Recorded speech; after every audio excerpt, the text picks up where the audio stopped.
जय श्री राधे कृष्णा। आप सभी का दिन शुभ और मंगलमय हो और भगवान श्री नारायण की कृपा आप पर सदा बनी रहे। आज सुनिए वैशाख मास महात्म्य का अध्याय 16। आज के अध्याय में श्री सूत जी आकाश गंगा तीर्थ की महिमा, रामानुज पर भगवान की कृपा तथा भगवत भक्तों के लक्षण का वर्णन करते हुए कहते हैं, हे तपोधनो, रामानुज नाम से प्रसिद्ध एक जितेंद्रिय विष्णु भक्त ब्राह्मण थे। धर्मात्मा रामानुज ने वानप्रस्थ आश्रम में स्थित होकर आकाश गंगा तीर्थ के पास तपस्या की। गर्मी में भगवान श्री विष्णु का ध्यान करते हुए वे पंचाग्नि के मध्य में स्थित रहते थे। वर्षा में खुले आकाश के नीचे बैठकर मुख से अष्टाक्षर मंत्र अर्थात ओम नमो नारायणाय का जप और हृदय में भगवान जनार्दन का ध्यान करते थे तथा जाड़े में जल के भीतर निवास करते थे। वे समस्त प्राणियों के हितैषी, जितेंद्रिय तथा सब प्रकार के द्वंद्वों से दूर रहने वाले थे। उन्होंने कितने ही वर्षों तक सूखे पत्ते खाकर निर्वाह किया, कुछ काल तक जल का ही आहार किया और कुछ वर्षों तक वे केवल वायु पीकर रहे। इसके बाद उनकी तपस्या से संतुष्ट होकर भक्त वत्सल भगवान श्री विष्णु ने उन्हें प्रत्यक्ष दर्शन दिया। भगवान के हाथों में शंख, चक्र और गदा आदि शोभा पा रहे थे।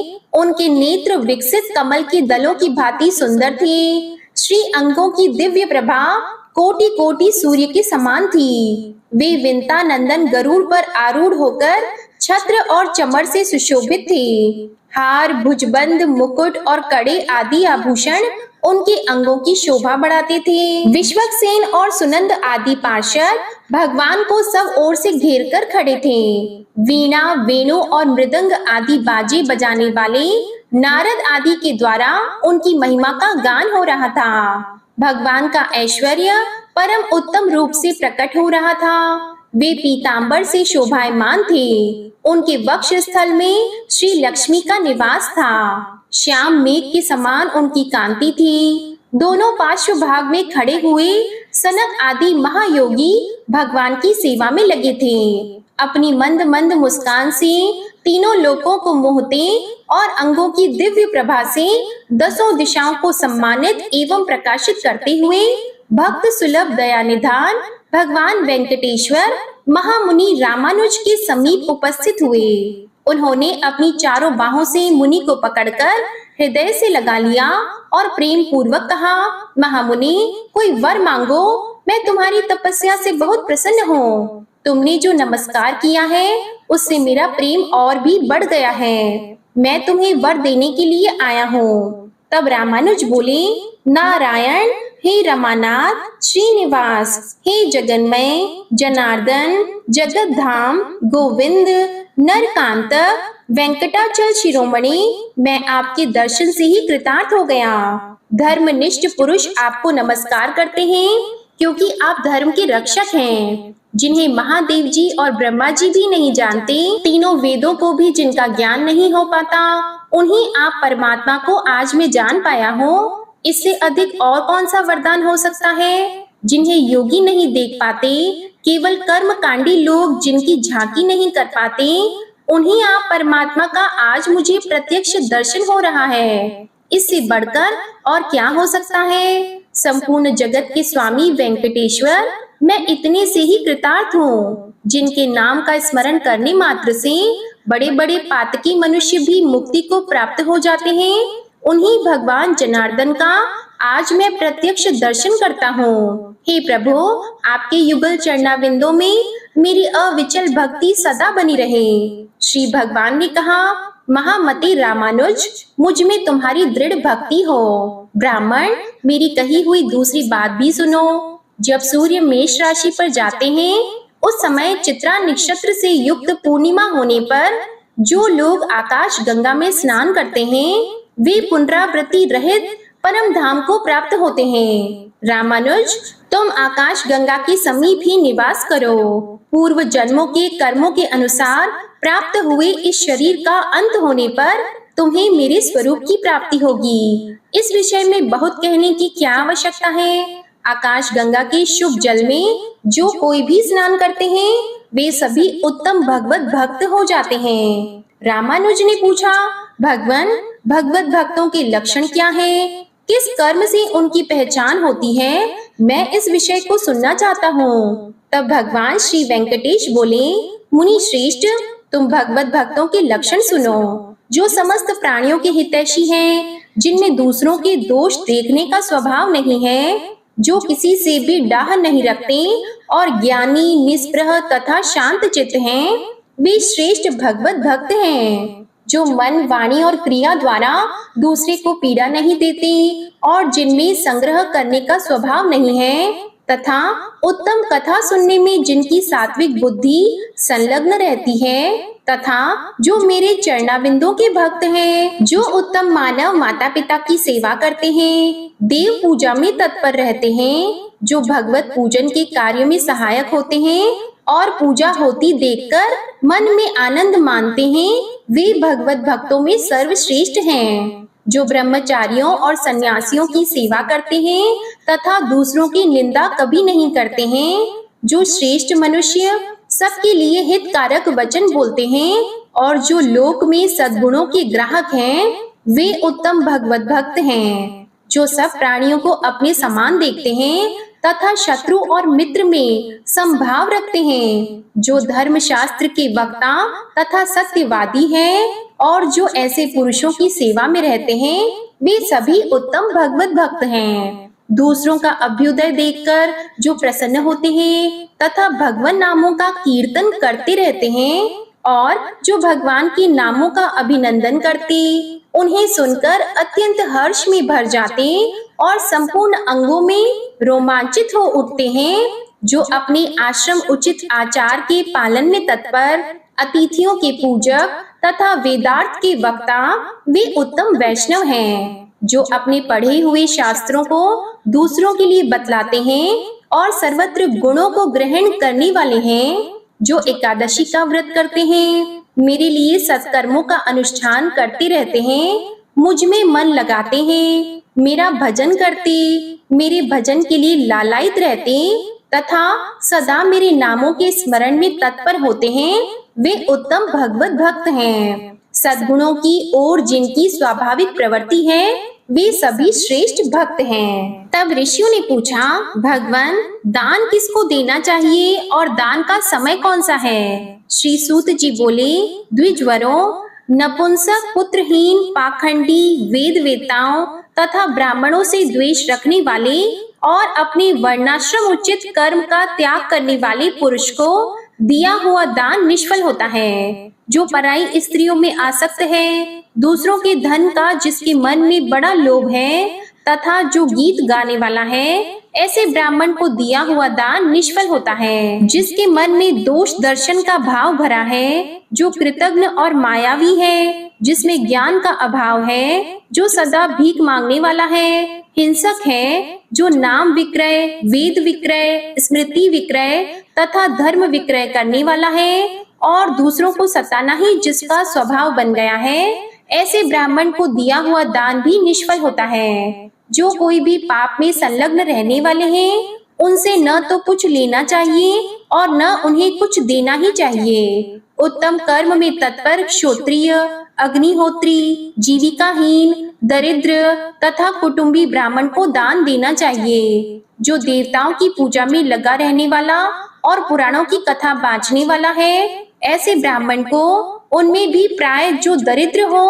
उसे दान देना उचित है। पाखंडी, पतित, संस्कार भ्रष्ट, वेद बेचने वाले, कृतघ्न तथा पाप परायण ब्राह्मण को कभी प्रणाम न करें। जो स्नान कर रहा हो, जिसके हाथों में समिधा और फूल हो, जिसने जल पात्र ले रखा हो तथा जो भोजन करता हो, ऐसे व्यक्ति को प्रणाम न करें। जो कलह प्रिय, अत्यंत क्रोधी, दमन करने वाला, जन समुदाय के मध्य में स्थित, भिक्षानधारी तथा सोया हुआ हो, उसको भी प्रणाम न करें। रजस्वला, व्यभिचारिणी, सूतिका, गर्भपात कराने वाली, व्रत नाश करने वाली तथा अत्यंत क्रोध में भरी हुई स्त्री को कभी प्रणाम न करें। जो श्राद्ध के नियम में नियुक्त हो, देवताओं की पूजा कर रहा हो अथवा यज्ञ एवं तर्पण कर रहा हो, ऐसे पुरुष को कभी प्रणाम न करें। यदि श्राद्ध के लिए कोई सुपात्र ब्राह्मण न मिले तो केवल सूत काटकर जनेऊ आदि बनाकर जीविका चलाने वाले सदाचारी एवं पुत्रवान ब्राह्मण को श्राद्ध के लिए निमंत्रित करे। यदि वह भी न मिले तो पुत्र को या छोटे भाई को अथवा अपने को ही श्राद्ध में नियुक्त करें। पुत्रहीन ब्राह्मण को किसी प्रकार भी श्राद्ध के लिए नियुक्त न करें। पूर्व काल में श्री वत्स गोत्र में उत्पन्न पद्मनाभ नामक एक जितेंद्रिय ब्राह्मण था। वह दयालु, उपवासशील, सत्यवादी, सब प्राणियों को अपने ही समान देखने वाला तथा विषय कामना से रहित था। सब भूतों का हितैषी, मन और इंद्रियों को वश में रखने वाला और सब प्रकार से द्वंद्वों से रहित था। कितने ही वर्ष तक वह सूखे पत्ते चबाकर रहा और कुछ काल तक केवल जल पीता रहा। फिर कई वर्ष तक उसने केवल वायु का आहार किया। इस प्रकार महामुनि पद्मनाभ ने 12 वर्षों तक कठोर तपस्या की। इसके बाद भगवान श्री लक्ष्मीपति ने पद्मनाभ की तपस्या से संतुष्ट होकर उन्हें प्रत्यक्ष दर्शन दिया। श्री हरि ने अपने हाथों में शंख, चक्र और गदा आदि को धारण किया था। उनके नेत्र खिले हुए कमल दल की भांति शोभा पा रहे थे और श्री अंगों की कांति कोटि कोटि सूर्य को भी लज्जित कर रही थी। पद्मनाभ ने आंख खोलकर शंख चक्रधारी, शांत स्वरूप, करुणा सागर वेंकटनाथ भगवान श्रीनिवास का दर्शन किया। उन्हें देखकर मुनि ने उनकी स्तुति की। चक्र तीर्थ निवासी पद्मनाभ मुनि के द्वारा इस प्रकार स्तुति की जाने पर परम ऐश्वर्यशाली, विश्वरूप, दया निधान वेंकटनाथ भगवान श्रीनिवास जी बहुत संतुष्ट हुए और बोले, हे महाभाग, तुम मेरे चरणाविंदों के पूजक हो। हे द्विज श्रेष्ठ, इस चक्र तीर्थ तट पर मेरी पूजा करते हुए तुम एक कल्प निवास करो। ऐसा कहकर भगवान वहीं अंतर ध्यान हो गए। तब से परम बुद्धिमान पद्मनाभ मुनि चक्र तीर्थ के किनारे निवास करने लगे। कुछ काल के बाद वहां एक भयंकर राक्षस आया। वह क्रूर क्षुधा से पीड़ित होकर नारायण परायण पद्मनाभ मुनि को अपना ग्रास बनाना चाहता था। उसने बड़ी तेजी से ब्राह्मण को पकड़ लिया। तब उन्होंने शरणागतों के रक्षक दया सागर चक्रपाणी श्री नारायण को पुकारा और बार बार ऐसा कहा, प्रभु रक्षा कीजिए, रक्षा कीजिए। हे वेंकटेश, हे दया सिंधु, हे शरणागत पालक, हे पुरुष सिंह, मैं राक्षस के वश में आ गया हूँ, मेरी रक्षा कीजिए। हे लक्ष्मीकांत, हे दुखहारी हरि, हे विष्णु देव, हे वैकुंठनाथ, हे गरुड़ ध्वज, अपने ग्रह के चंगुल में फंसे हुए गजराज की जिस प्रकार रक्षा की थी, उसी प्रकार राक्षस के आक्रमण से दबे हुए मुझ भक्त की भी रक्षा कीजिए। हे दामोदर, हे जगन्नाथ, हे हिरण्यकशिपु दैत्य का मर्दन करने वाले नरसिंह, प्रहलाद जी की भांति मैं भी राक्षस के द्वारा अत्यंत पीड़ित हूँ, इसलिए उन्हीं के समान आप मेरी भी रक्षा कीजिए। पद्मनाभ के इस प्रकार स्तुति करने पर अपने भक्त के ऊपर भय आया हुआ जानकर दया निधान चक्रपाणी ने भक्त की रक्षा के लिए अपने चक्र को भेजा। भगवान का वह चक्र बड़ी तेजी से चक्र तीर्थ के तट पर आया और वह अनंत सूर्य के समान तेजस्वी तथा अनंत अग्नि के समान ज्वाला मालाओं से प्रज्वलित था। उससे बड़े जोर की गड़गड़ाहट हो रही थी। बड़े बड़े असुरों का संहार करने वाले उस सुदर्शन चक्र को देखकर राक्षस भागा, परंतु सुदर्शन ने सहसा पास पहुंचकर उसका मस्तक काट डाला। राक्षस को पृथ्वी पर पड़ा हुआ देखकर विप्रवर पद्मनाभ मुनि अत्यंत प्रसन्न होकर सुदर्शन चक्र की स्तुति करने लगे। पद्मनाभ बोले, संपूर्ण विश्व के संरक्षण की दीक्षा लेने वाले विष्णु चक्र, आपको नमस्कार है। आप भगवान नारायण के कर कमल को विभूषित करने वाले हैं। आप युद्ध में असुरों का संहार करने में कुशल हैं। अतिशय गर्जना करने वाले सुदर्शन, आप भक्तों की पीड़ा का विनाश करते हैं। आपको नमस्कार है। मैं भय से उद्विग्न हूँ, आप सब प्रकार के पाप ताप से मेरी रक्षा कीजिए। स्वामिन सुदर्शन, हे प्रभु, संकट से छुटकारा चाहने वाले, संपूर्ण जगत का हित करने के लिए आप सदा इस चक्र तीर्थ में निवास करें। पद्मनाभ ब्राह्मण के ऐसा कहने पर भगवान विष्णु के चक्र ने अपने स्नेह से उन्हें तृप्त से करते हुए कहा, हे पद्मनाभ, यह चक्र तीर्थ अत्यंत उत्तम और परम पवित्र है। मैं संपूर्ण लोकों का हित करने के लिए सदा इस तीर्थ में निवास करूंगा। आपके ऊपर दुरात्मा राक्षस के द्वारा आए हुए संकट का विचार करके भगवान विष्णु से प्रेरित होकर मैं शीघ्र यहाँ आ पहुँचा।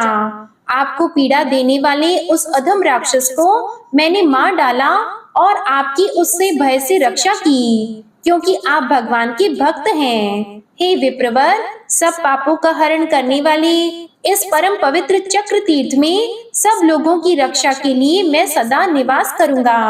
मेरे निवास करने से यह तीर्थ चक्र तीर्थ के नाम से प्रसिद्ध होगा और जो मनुष्य इस मोक्षदायक चक्र तीर्थ में स्नान करेंगे उन सबके पुत्र पौत्र आदि वंशज निष्पाप होकर भगवान विष्णु के परम धाम को प्राप्त होंगे। ऐसा कहकर भगवान विष्णु के चक्र ने पद्मनाभ मुनि और अन्य ब्राह्मणों को देखते देखते सहसा उस चक्र सरोवर में प्रवेश किया।